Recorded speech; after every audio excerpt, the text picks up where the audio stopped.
got a new car.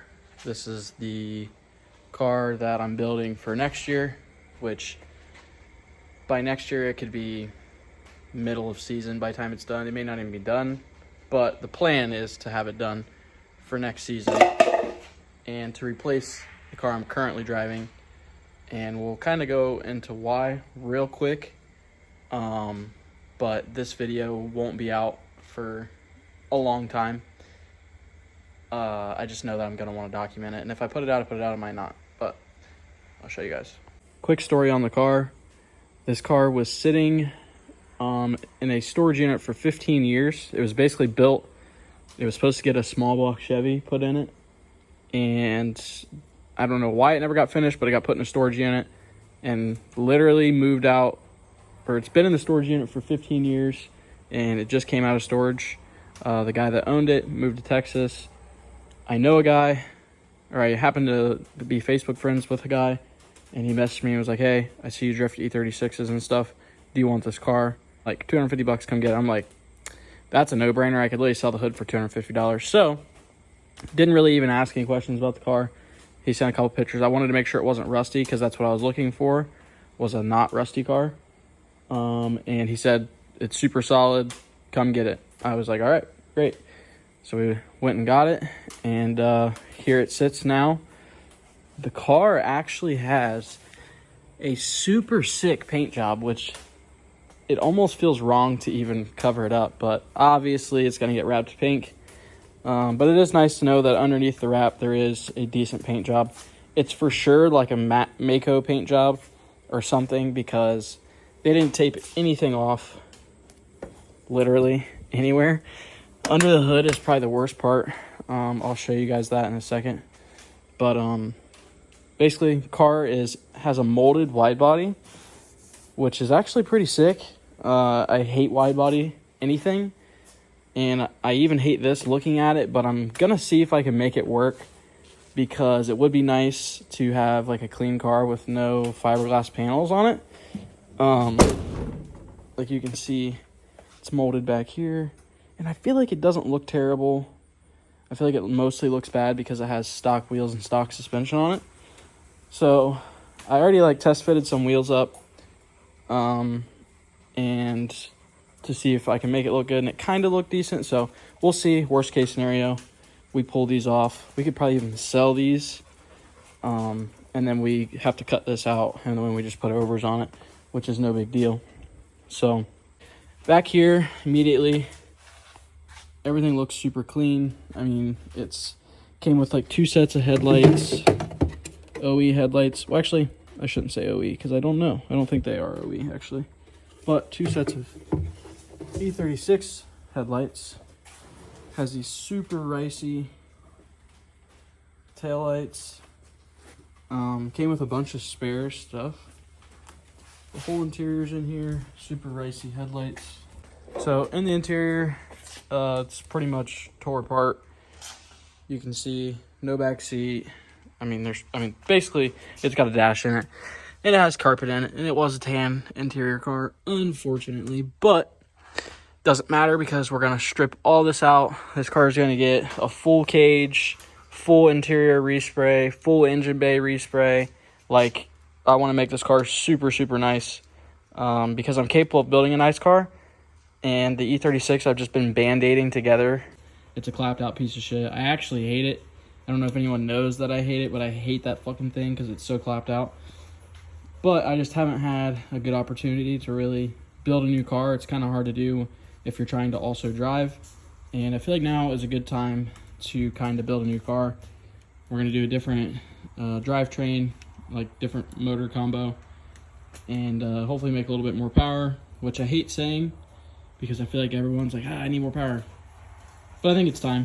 150 horsepower with the M52 is just not cutting it anymore.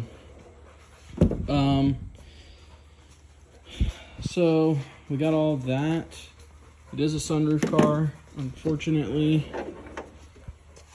Let's pop the hood so you guys can see this monstrosity in here.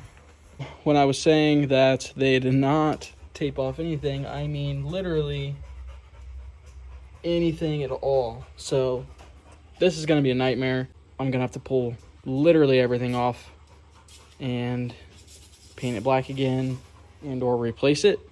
But it's a good thing though, because it probably would force me to actually strip the firewall down as minimum as possible, which I probably wouldn't have done otherwise. So there's that. And then the other thing is I did find some rust. So right here, you can't tell because I peeled it off. The seam sealer, hang on, I'm trying to hold the hood up at the same time. The seam sealer right here like failed and water was collecting behind it.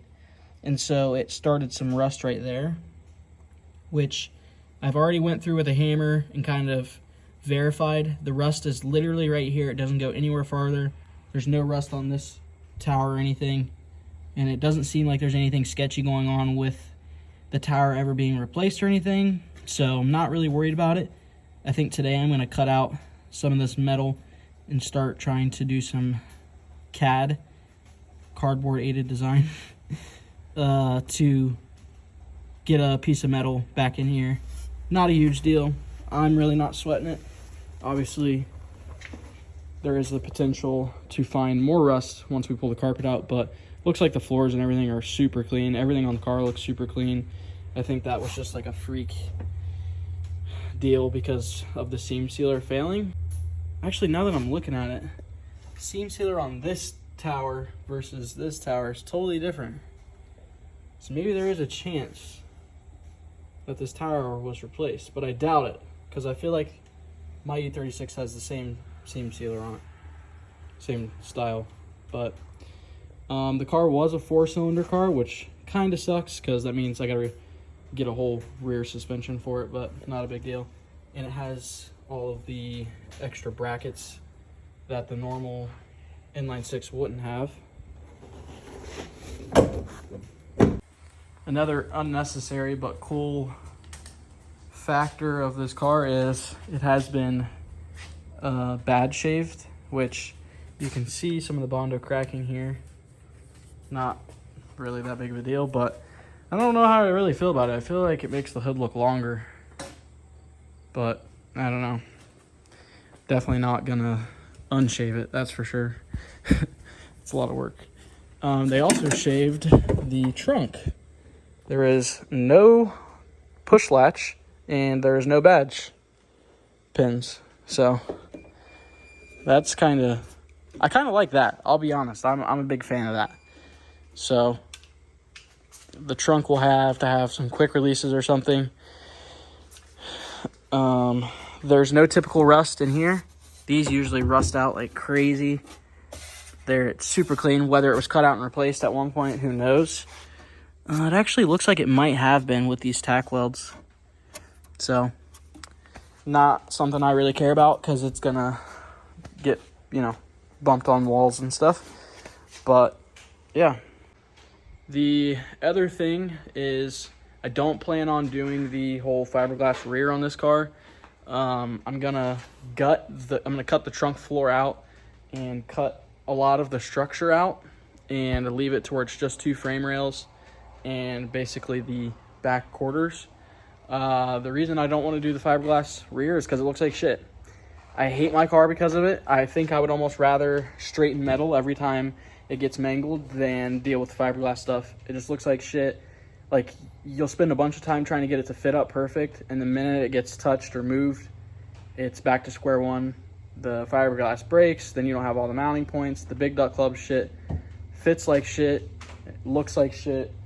I'm just not a fan of it at all, and I've hated my car because of it. So we're gonna try and keep the metal.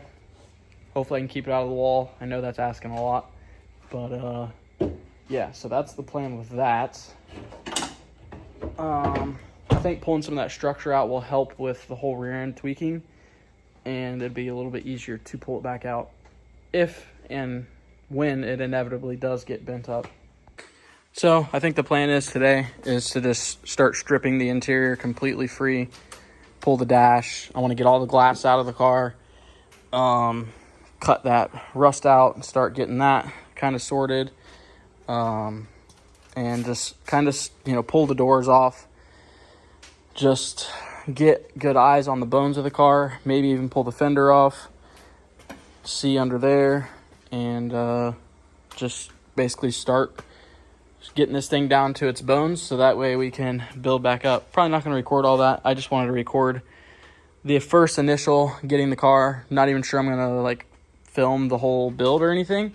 It'll probably just be like a couple updates here and there, and then when it's done, it's done. So just wanted to kind of show everyone what it looked like when I got it, and kind of show everyone where my head's at now, because I know my mind's going to change throughout the course of building this.